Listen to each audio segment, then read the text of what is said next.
पवन सिंह को मिली Y plus सुरक्षा।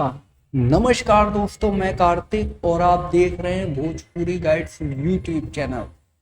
दोस्तों, हमारे चैनल पर भोजपुरी इंडस्ट्री से रिलेटेड हर एक खबर आपको दी जाती है।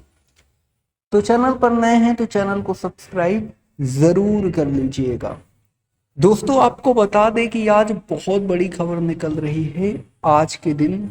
जी हाँ, आप सभी को बता दें कि पवन सिंह बिहार आ चुके हैं बीजेपी पार्टी का चुनाव प्रचार करने के लिए, और पवन सिंह को वाई प्लस सिक्योरिटी का भी सुरक्षा मिल चुका है। जी हाँ दोस्तों, वाई प्लस सिक्योरिटी का मतलब आप समझते होंगे कि उन्हें कोई भी विरोधियों को द्वारा कुछ भी किया जाता है पवन सिंह पर हमला वगैरह, तो उन्हें सेफ रखा जाएगा, अच्छे तरीके से उन्हें पर कोई हमला वगैरह कोई गलत चीज उन पर नहीं फेंका जाएगा।